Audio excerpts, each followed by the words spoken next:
안녕하세요. 저는 악질적인 며느리를 만나 난생 처음 누군가를 향해 강한 원망을 품어본 시엄마 되는 입장입니다. 과거와 달리 요즘 같은 세상엔 어른에게 손에 입고 사는 젊은이들이 줄어들고 있는 추세가 아닙니까?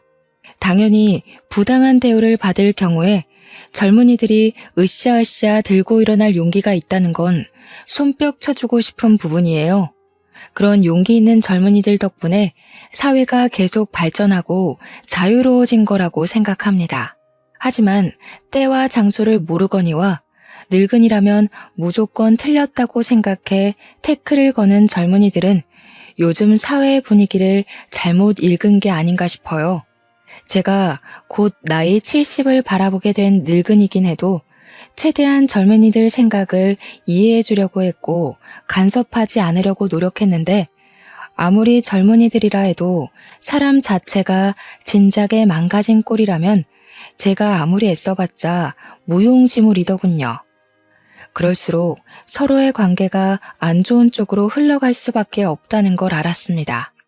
반평생 이상을 살았음에도 나름대로 큰 고비 없이 살아왔는데 처음으로 제 심장이 나락으로 떨어지는 일을 겪었습니다. 그게 우리 아들 며느리 때문이라는 것이 무엇보다 가슴이 아프네요. 우리 며느리 얘기 한번 들어보고 가주시겠어요? 저와 남편한테는 정말 작고 소중한 아들이 하나 있습니다. 저는 현 남편과 재혼을 한 사이인데요. 제가 전 남편과 이혼을 한 이유는 난임 때문이었습니다.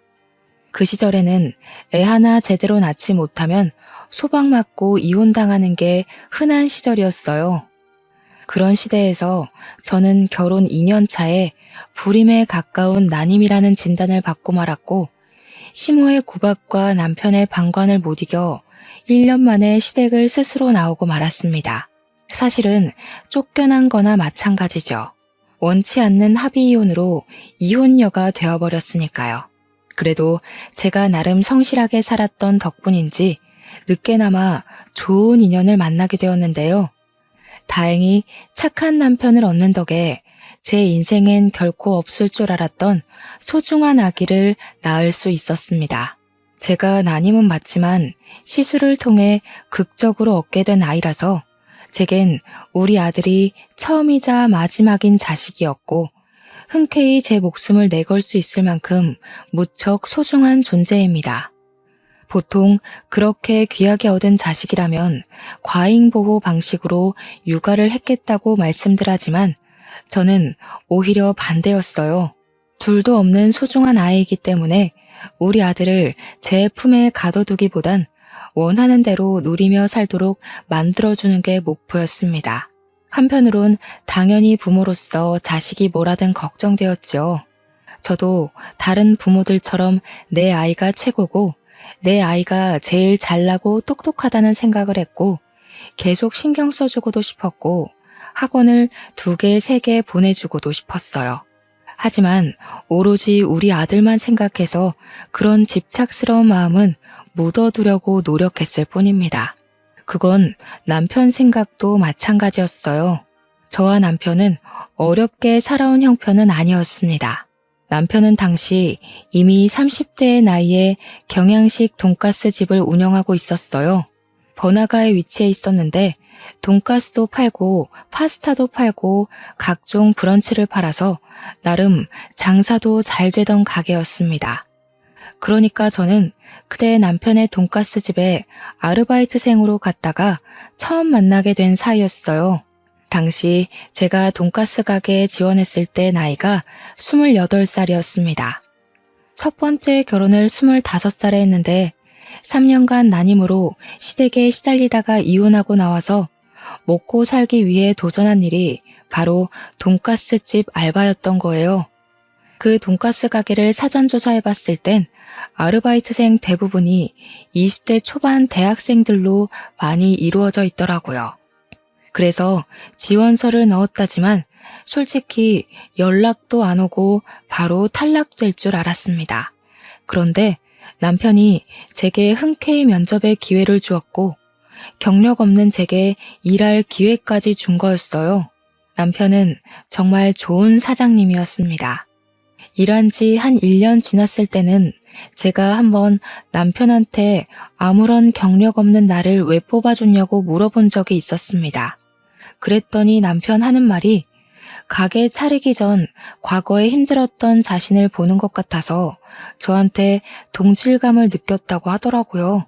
불쌍해서가 아니라 힘이 되어주고 싶었다고 했습니다. 자기도 남들보다 늦은 나이까지 가난에 허덕여서 제대로 뭘 하지도 못하던 사람이었는데 그때 자신에게 손길을 내밀어준 사람들을 잊지 못하고 계속 챙길 정도로 큰 힘이 되었다고 하더군요. 도움을 받아봤기 때문에 작은 도움이라도 뭐든 힘이 된다는 걸 알아서 자신도 누군가에게 그렇게 베푸는 사람이 되고 싶었다고 했습니다. 그런 남편의 마음이 정말 따뜻하게 와닿았어요. 이혼녀가 된 이후로 저는 제가 정말 별 볼 일 없는 존재라고 생각했거든요. 남편이 보여준 마음 덕분에 저도 모르게 감정이 많이 흔들렸는데 어느새 남편을 더 알아가고 싶고 계속 같이 있고 싶다는 생각이 들더군요. 정말 감사하게도 남편이 먼저 제게 호감을 표현해주는 덕분에 저희는 진지한 만남을 가질 수 있게 되었고 그 인연이 오래되어 제가 31살이 되었을 때 남편과 결혼을 하게 되었습니다. 저는 결혼 전에 남편에게도 난임 사실을 솔직하게 고백했어요. 남편은 그런 것 상관없다고 나만 보고 결혼한 거라서 아이에 대한 스트레스는 받지 말라고 하더라고요. 저의 난임 사정을 이해해준 남편에게 고마워서 저는 적극적으로 시험관을 알아봤습니다. 남편이 저를 좋아해서 그렇게 양보를 해준 거지 사실은 아이를 원치 않는 게 아니라는 걸 눈치껏 알았기 때문에 저도 남편한테 노력하는 아내가 되고 싶었어요. 그 마음을 하늘이 알아준 건지 열심히 바라고 또 바란 노력 끝에 임신에 성공을 하게 되었습니다. 얼마나 기뻤는지 몰라요. 기뻐서 흘리는 눈물을 그 당시 처음이자 마지막으로 느껴보았습니다. 남편도 정말 많이 좋아해 주었어요. 제게 고생했다고 앞으로는 자기가 뭐든 간에 다 해주겠다며 또 고마운 마음을 표현해 주는데 그 순간 제 주위에만 꽃이 흩날리는 것 같았습니다. 요즘이야 관리만 잘하면 40대에도 아이를 낳을 수 있잖아요. 그런데 그 시절엔 제 나이 30이면 많이 늦은 노산이었어요. 그럼에도 불구하고 저는 33살에 문제없이 아들을 낳는데 성공을 하였습니다.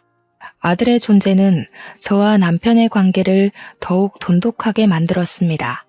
저와 남편은 같이 돈가스 가게를 장사하면서 손발 맞춰 아들을 정말 열심히 키웠어요. 아들이 하고 싶다는 거 웬만하면 다 해주며 키웠는데도 신기하게 아들은 오냐오냐 크지 않았습니다. 오히려 초등학교 때부터 반장을 쭉 해오더니 고등학교 때는 전교 회장까지 하는 저희는 아들 보는 것만으로도 이미 효도받고 있는 셈이라서 아들한테 별다르게 원하는 것이 없었거든요. 그런데 제 아들 입장은 저희와 또 달랐나 봅니다. 저희는 생각지도 못했던 기특한 점이 하나 있었는데요.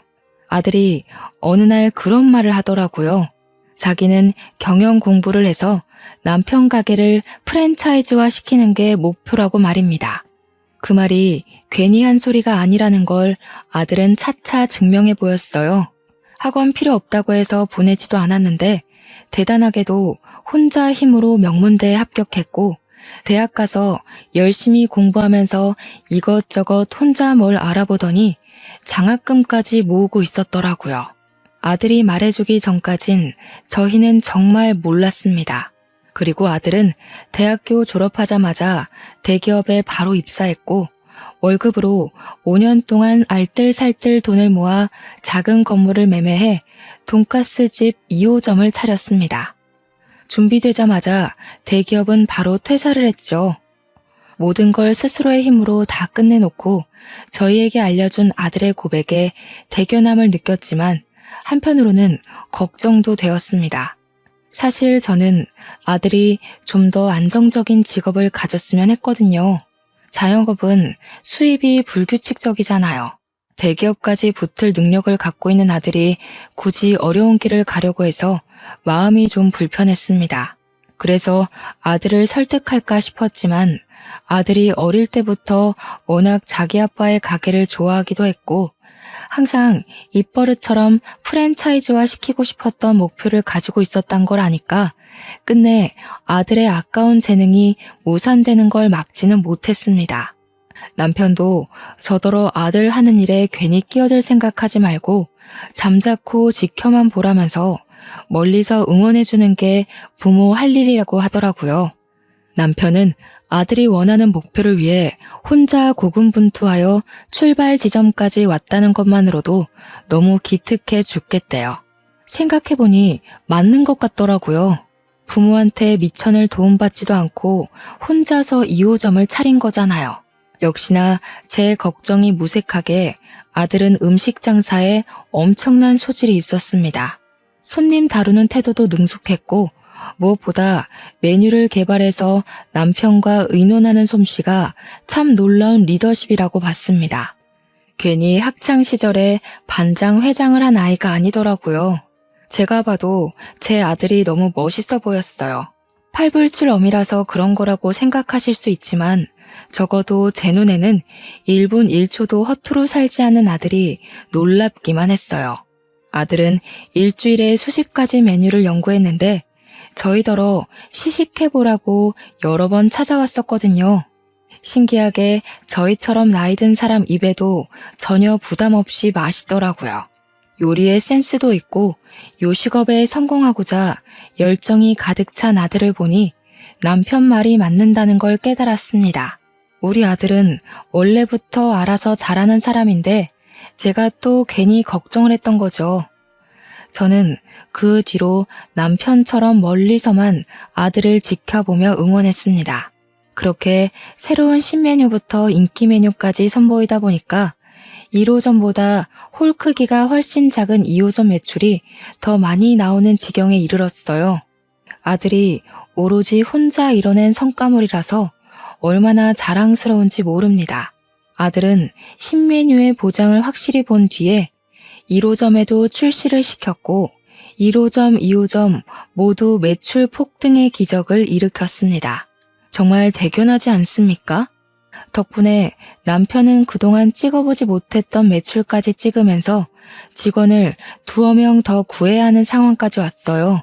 저는 손님들에게 제 아들이 성공해서 부모 호강시켜준다고 엄청 자랑도 많이 했습니다. 우리 멋진 아들, 도무지 팔불출처럼 자랑하지 않고서는 못 배기겠더라고요. 아들이 이렇게만 지내주다가 좋은 사람한테 장가간다면 더없이 행복할 거라 생각했는데 아들이 장가를 가자마자 저는 제 인생 처음으로 낭떠러지 앞에 우뚝 서게 됩니다. 한 번도 속 썩인 적 없는 똘똘한 우리 아들한테서 정말 상상도 못할 큰 스트레스를 받은 적이 있었는데요. 정확히는 아들이 아니라 아들이 달고 온 혹 때문에 제가 뒤로 넘어갈 뻔한 일을 겪게 되었죠. 30대가 된 아들이 결혼할 여자라고 데려온 며느리는 당연히 첫 대면에선 문제가 없었습니다.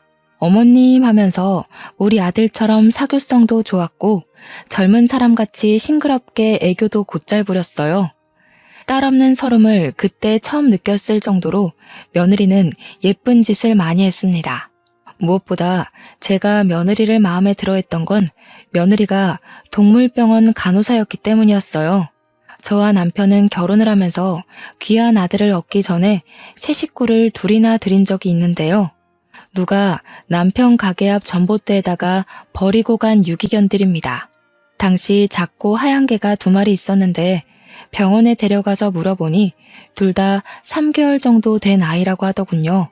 저희 부부가 손수 건강검진까지 시켜줬는데 다행히 저희가 빨리 발견해주는 덕에 건강에는 문제가 없었습니다. 문제는 그 강아지들을 버리고 간 주인이었어요. 치료나 검사는 마쳤지만 이 강아지들을 다시 전봇대 앞에 데려다 놓을 수가 없겠더라고요. 주인 전화번호가 있는 것도 아니었고요. 제가 차마 강아지들을 떠나지 못하고 있으니 고맙게도 남편이 먼저 저한테 키워보자고 제안을 먼저 해주었어요. 강아지들을 저희가 키우기로 한 이유는 저 때문이기도 하지만 제가 그날 남편에게 가게에서 프로포즈를 받은 날이기도 했거든요. 같이 마감하고 집에 가려던 차에 개들을 발견했기 때문에 뭔가 특별한 날에 주어진 선물 같은 존재라고 느꼈습니다.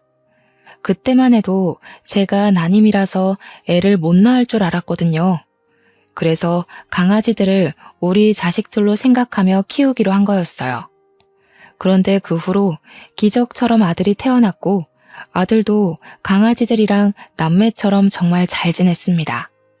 나이가 들어 무지개 다리를 건넌 개들이 낳은 새끼가 있었는데 며느리가 들어왔을 때는 그때 그 새끼들이 성견이 되어 있던 상태였어요. 며느리가 동물병원 간호사라니까 괜히 우리 강아지와 잘 맞을 것 같고 좋은 식구가 되어줄 것 같다는 생각이 들더라고요. 아들이 여자 보는 눈까지 좋아서 이렇게 동물의 진심인 며느리까지 들어왔구나 싶었습니다. 모든 세상이 제 편에 서서 저를 응원해준다고 생각했어요. 지금 돌아보면 참 1차원적인 마음이었던 거죠. 너무 안일했어요. 아들이 결혼하고 신혼여행 다녀온 뒤 아들과 며느리가 저희 집에서 하룻밤 자게 되었는데요. 모두가 각자 잠자리에 든 새벽, 거실 밖에서 개들이 자꾸 짖는 소리가 들리는 겁니다. 남편은 골아떨어져서 몰랐는데 저는 원래 잠기가 예민해서 방음 잘 되는 방이라도 애들 소리를 잘 듣곤 했습니다. 평소 불 다 꺼진 새벽에는 개들이 짖지 않는데 무슨 일인가 싶어 슬쩍 나가봤거든요. 그런데 의외로 며느리 목소리가 같이 들리더라고요. 이 개놈 자식들이 가만 안 있어? 아, 침 흘리는 것 좀 봐. 더럽게 어딜 가까이 오려고. 주워온 개들이 낳은 새끼들이래. 접종이나 제대로 했는지 모르겠다. 아이씨, 저리 안 가? 며느리는 우리 개들을 발로 쭉 밀어내며 누군가랑 통화하고 있었습니다. 결혼 인사 왔을 때만 해도 우리 개들을 사랑스러운 눈으로 봐주던 며느리가 저희 애들을 개만도 못한 취급하는 걸 보고 충격 먹었어요. 제가 용화시켜 사연을 쓴 거지 실제 며느리 행실은 감히 누구한테 일러주기 무서울 정도로 과격했습니다. 그날 본 며느리는 제가 알던 며느리와 완전히 다른 분위기였어요. 너무 놀라서 오히려 제가 오해한 게 아닌가 생각하려고 애썼습니다. 그래서 아무한테도 말하지 않고 저만 수시로 고민하면서 밤을 새웠어요. 다음날 아침 돼서 다시 보게 된 며느리는 제가 알던 며느리처럼 개들한테 상냥한 간호사더라고요. 그만 신혼집으로 돌아간다고 나서면서도 개들이랑 헤어지는 걸 아쉬워하며 떠났습니다. 그 이후로 이틀이 지났는데도 마음 한구석에 찝찝한 마음이 사라지지 않더라고요. 제가 한번 신경이 쓰이면 그 부분이 해결될 때까지 고심을 길게 하는 편이라서 결국엔 제가 직접 아들 가게에 방문을 했다가 아들한테 슬쩍 물어본 적이 있었어요. 새아기에 대해서 궁금한 게 있어 찾아왔다. 네가 분명 새아기 만날 때 우리 집에 개 키운다고 얘기를 했다 했지? 그때 정말 강아지 좋아한다고 말을 했었니? 당연하지. 개 싫어하는 사람이 동물병원 간호사를 했겠어? 개나 고양이 가리지 않고 환장하는 애야. 근데 갑자기 왜 그런 걸 물어? 정말 그것 때문에 여기까지 찾아온 거야? 아, 그러니? 아니다. 내가 아무래도 착각했나 봐. 유라한테는 내가 이런 거 물었다는 거 말하지 마. 괜히 오해 생길라. 그때만 해도 저는 제가 역시 착각한 거라고 생각했습니다. 그날 집에서 본 며느리의 괴팍한 얼굴을 잠결에 잘못 보고 잘못 들은 거라고 봤어요. 하긴 동물을 싫어하는데 어떻게 동물병원 간호사를 하겠습니까? 그날은 며느리에게 제가 모르는 사정이 있어서 그랬을 거라고 이해하고 넘겼습니다. 그런데 말입니다. 또 한 번 며느리의 실체가 의심스러운 정황을 저만 목격하게 된 적이 있었는데요. 제가 남편이랑 같이 출근했다가 근무하던 중간에 집에 볼 일이 있어서 혼자 집에 잠깐 돌아간 적이 있었거든요. 근데 신발장에 모르는 신발이 널브러져 있더라고요.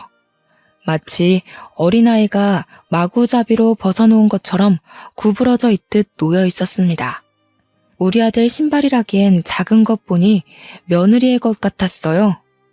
며느리한테 도어록 번호를 알려준 적이 없는데 아마 아들이 알려줬나 봅니다. 그럼 연락이나 줄 것이지 연락도 없이 집에 무슨 일로 온 건가 싶더라고요. 신발도 가지런하게 두지 못하고 연락도 없이 함부로 시댁을 찾아오고, 여기서 저는 며느리에게 조심성이 좀 부족하구나라는 걸 느꼈습니다. 그리고 우리 개들은 웬만해선 집안에서 잘 짖지를 않는데 그날은 현관문 열자마자 3마리의 왈왈거리는 소리가 귀를 때리더라고요. 희한하게 며느리만 있으면 개들이 그렇게 짖어요. 이건 남편이랑 아들은 모르고 저만 눈치챘던 부분인데 알 때마다 기분도 별로입니다. 그리고 애들 소리에 뒤이어 함께 들리는 며느리의 고성은 또 한 번 며느리의 실체를 의심하게 만들었어요. 야, 이 새끼들이. 냄새나 죽겠네. 저리 안 꺼져? 확 갖다 버린다. 내가 너희처럼 시끄러운 애들 한두 번 보는 줄 아니? 다시는 못 짖게 만들어버릴 수도 있어. 그때만 생각하면 제가 아직도 온몸에 털이 바짝 서요. 며느리는 우리 개들에게 쌍욕을 섞어가면서 하찮은 짐승 취급을 하고 있었는데요. 또 우리 애들을 함부로 건드리기라도 했는지 애들이 깨갱거리는 소리도 나더라고요. 그 순간 심장이 벌렁거릴 정도로 너무 놀라서 다리가 후들거렸습니다. 며느리의 계속되는 욕지거리에 저는 얼른 신발을 벗고 안으로 들어갔어요. 주방에서 들리는 소리였고 가까이 가보니까 며느리가 냉장고를 뒤지면서 개들과 씨름 중이더군요. 어머나, 이게 뭔 난리야? 세아가, 너 거기서 뭐 하는 거니? 왜 연락도 없이 들어와서 남의 집 냉장고를 뒤지고 있어? 개소리 때문에 얼마나 시끄러웠는지 며느리는 제가 온 줄도 몰랐나 봅니다. 제 목소리에 돌아보더니 끽 소리를 지르며 눈을 동그랗게 뜨더라고요. 그러면서 금세 제가 알던 상냥한 며느리 얼굴로 돌변했습니다. 아, 어머님 언제 오셨어요? 남편 말로는 자기 좋아하는 반찬을 어머님이 만들어놨다고 나중에 가져가라고 하셨다던데. 제가 몸이 안 좋아서 오늘 반찬 했거든요. 일찍 집에 가는 김에 그 반찬 챙겨가려고요. 그럼 그렇다고 연락이라도 했어야지. 사람도 없는 집에 들어와서 도둑고양이처럼 왜 그러고 있어? 게다가 너 아까 우리 애들한테 욕했어? 저는 어머님 아버님 출근하셔서 방해될까봐 연락 못 드린 건데 강아지 일은 오해세요. 개들이 자꾸 저를 물려고 하길래 놀라서 그만 말이 강하게 튀어나왔나 봐요. 놀랐다고 우리 개들을 내다 버리네 마네 그런 소리를 한 거야? 너는 동물병원 간호사라면서 개들 다루는 법도 모르니? 너희 동물병원에서는 애들이 말 안 들으면 막 그렇게 욕해? 유기할 거라고 겁박 주고? 말하다 보니 이전에 봤던 며느리의 모습까지 겹쳐 떠올라서 저도 모르게 며느리를 몰아붙였더라고요. 단지 그동안 며느리에게 경고하고 싶었던 말을 다 해버렸던 거였어요. 그런데 제게 은근히 대꾸 잘하던 며느리가 점차 변명거리가 없는지 갑자기 눈물을 보이는 거 아니겠어요? 이러면 제가 못된 시모가 된 입장으로 보이니 저야말로 좀 당황스러웠습니다. 그래도 제가 어머님 아들 배우자이고 며느리고 같은 식구인데 어떻게 걔보다 저를 못난 취급하세요? 너무해요, 어머님. 요즘 세상에서 어머님처럼 그렇게 며느리 갈굼하시면 꼰대 소리 들어요. 요즘은 인권이 워낙 중요한 시대라서 아랫사람이라도 조심히 대하셔야 된다고요. 훌쩍이던 며느리는 그대로 집을 뛰쳐나가 버렸습니다. 며느리가 서러운 마음에 그랬다는 건 알겠는데 발언 내용이 너무 기가 차서 한동안 자리를 뜨지 못하겠더라고요. 며느리가 울기까지 했으니 저는 당연히 그 일이 아들 귀에 들어갔을 거라고 생각했습니다. 아니나 다를까 아들이 퇴근 시간쯤에 우리 가게로 찾아왔어요. 역시 오자마자 며느리 얘기를 하는데 며느리는 제가 생각했던 것보다 더 우습게 상황을 설명해 놓았더군요. 엄마, 낮에 와이프랑 문제 있었다면서. 와이프 말로는 엄마가 마음대로 집에 들어온 거랑 걔들 때문에 섭섭하게 했다던데. 내 탓이야. 내가 대신 반찬 가져와 달라고 비밀번호 알려줬어. 그리고 걔 문제는 엄마가 오해가 좀 있었던 것 같아. 그 사람 엄마가 생각하는 그런 의도 아니었대. 나는 이제 도통 모르겠구나. 우리 개를 내다 버리네 만회하는 소리가 어떻게 들으면 오해일 수 있는 건지 이해가 안 돼. 간호사라면서 어쩜 그리 말을 함부로 한다니? 나도 세약이 이해해보려고 많이 노력했다. 그런데 내 눈에는 세아가가 우리 애들 잡아먹을 것처럼 화내는 걸로 보이는데 어떡해. 오해야. 그 사람 내가 제일 잘 알잖아. 엄마랑 다투고 와서도 많이 반성하고 울었어. 강아지 문제는 내가 좀 더 대화를 해볼게. 아직 와이프가 서툴러서 그래. 엄마가 먼저 좀 봐주라. 앞으로 며느리한테 하고 싶은 말 있으면 그냥 자기한테 해달라는 아들의 부탁은 저를 더 갑갑하게 만들었습니다. 아들은 제 이야기를 귀 기울여 들어주었지만 내뱉는 답변은 계속 서로 오해를 했던 것 같다고만 했어요. 처음으로 아들과 대화하면서 벽을 느꼈던 순간입니다. 서운했으나 이해도 되었어요. 며느리의 그런 모습을 본 건 저밖에 없었거든요. 그러니 남편이랑 아들이 저를 위로해 주더라도 딱히 믿어주는 눈치는 아닐 수밖에요. 말했다시피 며느리는 제가 그런 모습을 목격하기 전만 해도 선녀처럼 여린 여자였으니까요. 그러나 꼬리가 길면 밟힌다고 며느리의 실체를 남편과 아들이 제대로 알게 된 일이 끝내 발생하고 말았는데요. 저희 개들이 감기에 걸렸을 때였어요. 폐렴 검사를 해봐야 될 것 같아서 아들 제안으로 며느리 병원에 맡긴 적이 있었습니다. 솔직히 저는 며느리 병원에 맡기는 것이 탐탁치 않았지만 아들이 직접 개들을 데려간 거라 어쩔 수가 없었어요. 아들은 며느리한테 개를 맡기고 바로 출근을 했고 며느리가 퇴근할 때 아들이 태우러 가서 같이 우리 집에 넣어주기로 약속이 되었습니다. 며느리 혼자만 저희 애들을 본다고 했다면 제가 끝까지 만류를 했겠지만 며느리 병원에는 보는 눈이 많기도 했고 또 아들이 일을 마치면 같이 개들이랑 있을 거잖아요. 그래서 못 믿어온 마음을 애써 숨기고 보내준 겁니다. 그런데 며느리는 제가 예상했던 것보다 훨씬 교활하고 개념이 없는 사람이더라고요.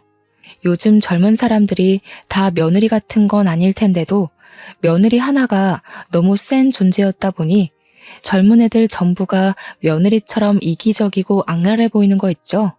개들이 도착해도 벌써 했을 시간인데 연락 주기로 한 아들은 계속 깜깜무소식이었는데요.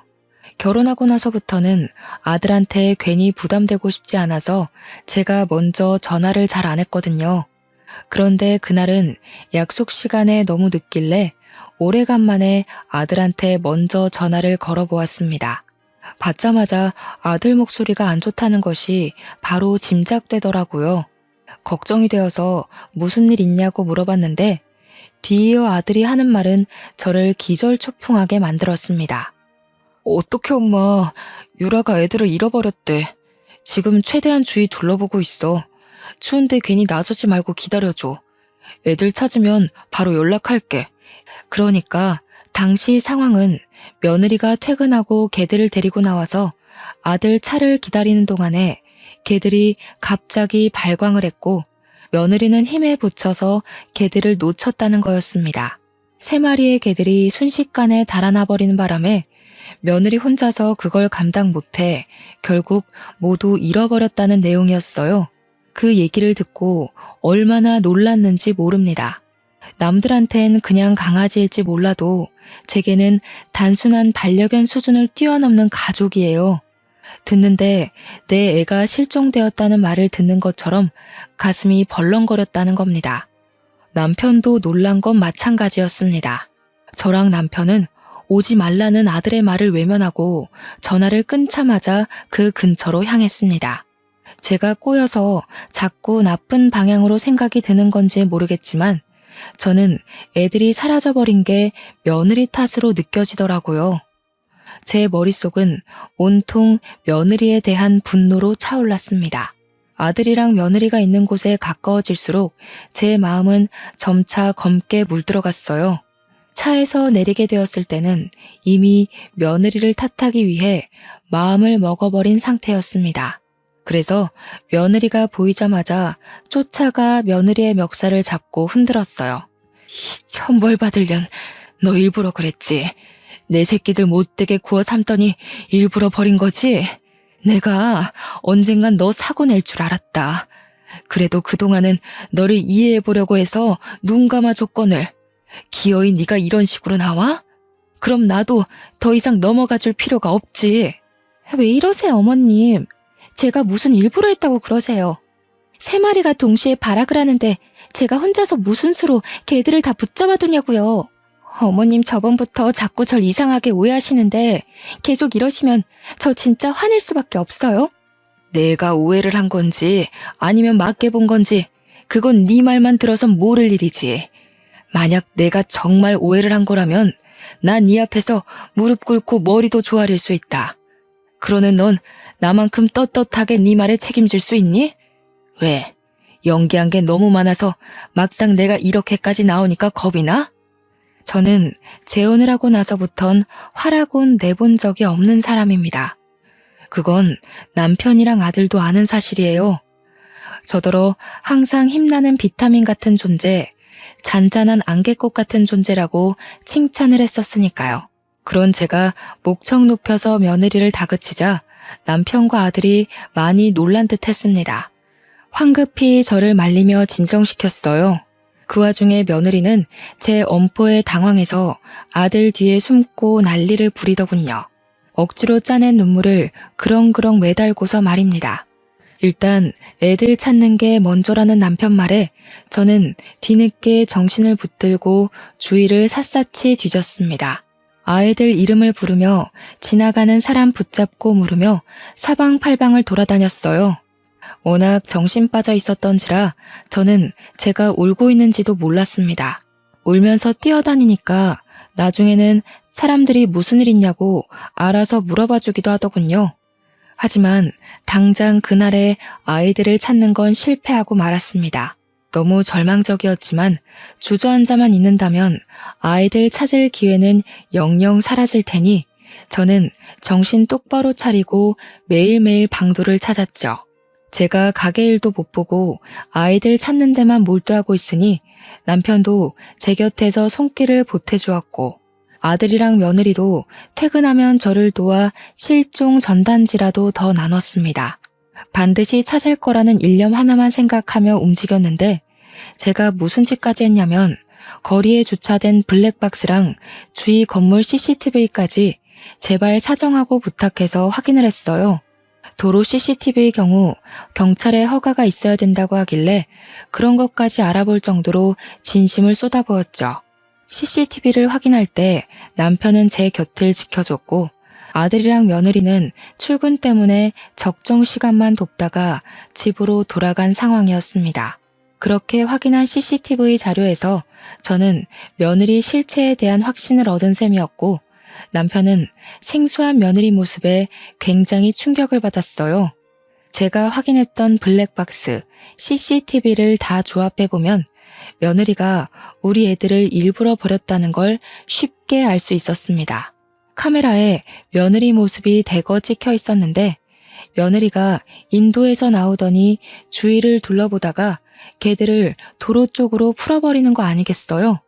그렇게 며느리에게서 해방된 개들은 도로를 막 뛰다가 차편의 위협을 받기도 했고 중구난방으로 방향까지 못 잡다가 건너편으로 사라져버렸습니다.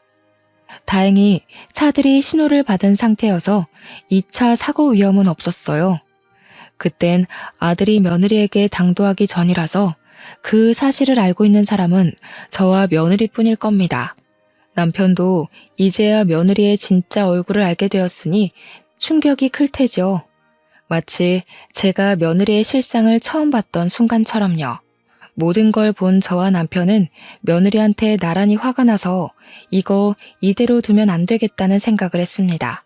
우선 저희가 장사 자리를 너무 오래 비웠기 때문에 남편은 장사로 돌아가야 했고, 나중에 아들을 따로 불러서 며느리가 일으킨 사건에 대해 논하기로 했습니다.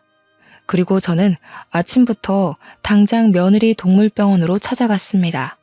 제가 동물병원에 등장하자 며느리가 좀 놀라더라고요.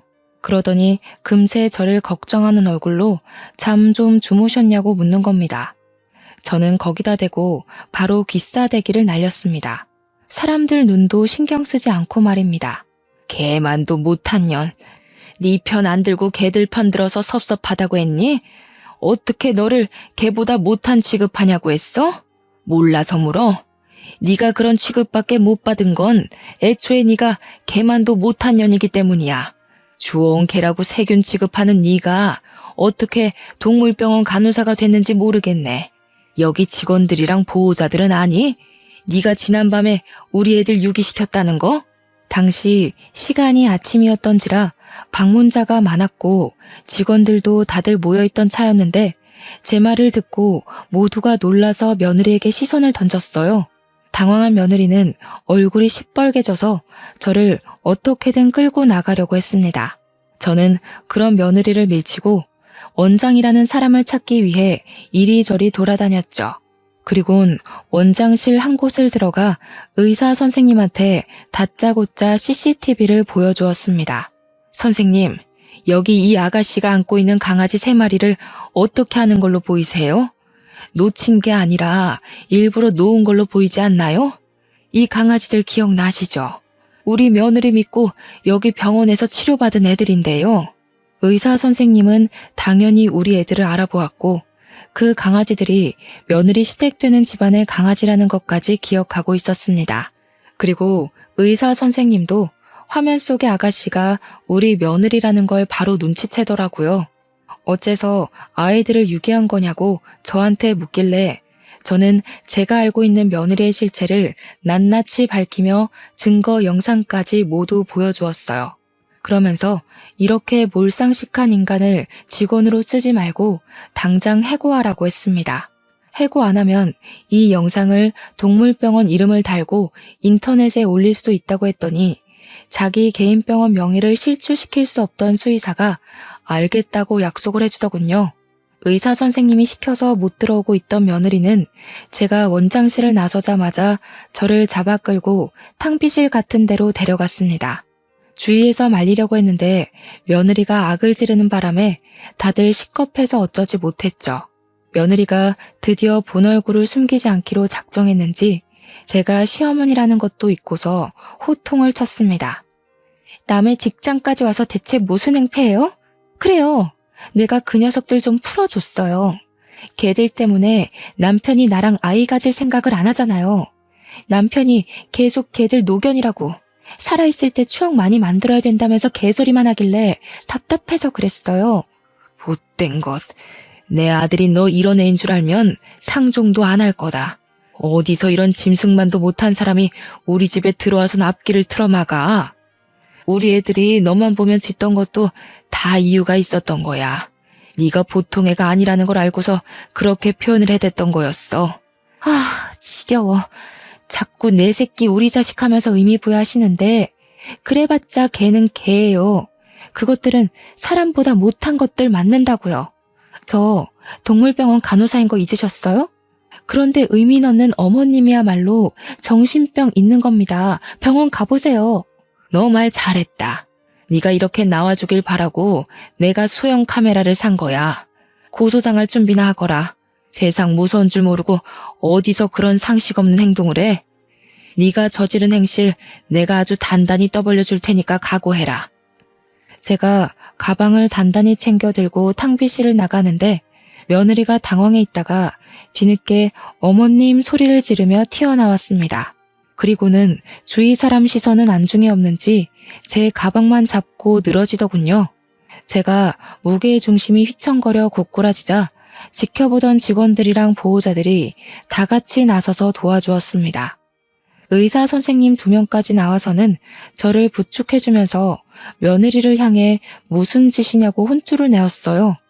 남들이 뭐라고 하든가 말든가 며느리는 미친 듯이 제 가방만 뒤지면서 내용물을 다 쏟아냈고 수영 카메라 어딨냐고 소리치기만 했습니다.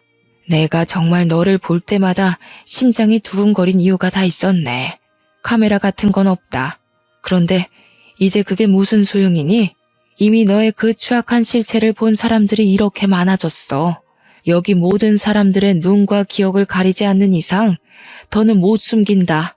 며느리가 제 말을 듣고 정신을 차렸을 땐 이미 사람들한테 경멸의 시선을 받고 있을 때였습니다. 의사 선생님들은 그 자리에서 며느리에게 해고 통보를 하였고 보호자들은 대놓고 며느리를 욕하면서 며느리 담당으로 된 보호자들은 당장 관리 선생님 바꿔달라고 원성이 많았습니다. 그리고 남편이 아들을 불러서 얘기를 했는지 아들 또한 며느리 실체를 알고 충격을 많이 받았고 집에서 며느리랑 둘이 대판 싸운 걸로 알고 있어요.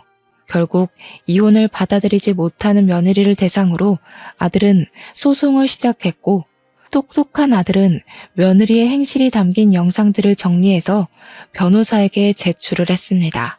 개중에는 동물보호법에 위반된 행동도 있어서 며느리에게 내려질 처벌은 위자료 외에 수백만 원의 벌금이 보태어질 예정이라고 하네요. 무슨 난리인지도 모를 판이 벌어지고 난 후 우리 집 개들을 찾을 수 있었는데 다행히도 다른 동물병원에서 보호를 해주고 있었더라고요. 마지막으로 본 날보다 조금 꼬질꼬질해졌지만 정말 무사하고 건강하게 발견돼서 얼마나 다행이었는지 모릅니다. 착실하게도 셋이서 같이 붙어 다녔나 봐요. 병원에서도 처음 발견했을 때 3마리 같이 있었다고 하더라고요. 그 뒤로 며느리가 울고불고 자신을 질책하며 아들을 붙잡았지만 아들은 며느리만 보면 가족 같은 반려견들이 유기되었던 악몽이 떠올라 괴로워했습니다. 그래서 자꾸만 집 앞에 찾아오는 며느리에게 쌍욕까지 하면서 완전 절연을 해버렸어요. 무슨 용기인지 모르겠으나 우리 아들한테 안 통하니까 이해가 저한테까지 매달리기 시작하는 거 있죠. 어머님, 제가 잘못했어요. 어머님이 저보다 개들을 더 예뻐하는 것 같아서 질투나서 그랬던 거예요. 제가 정말 실수했어요.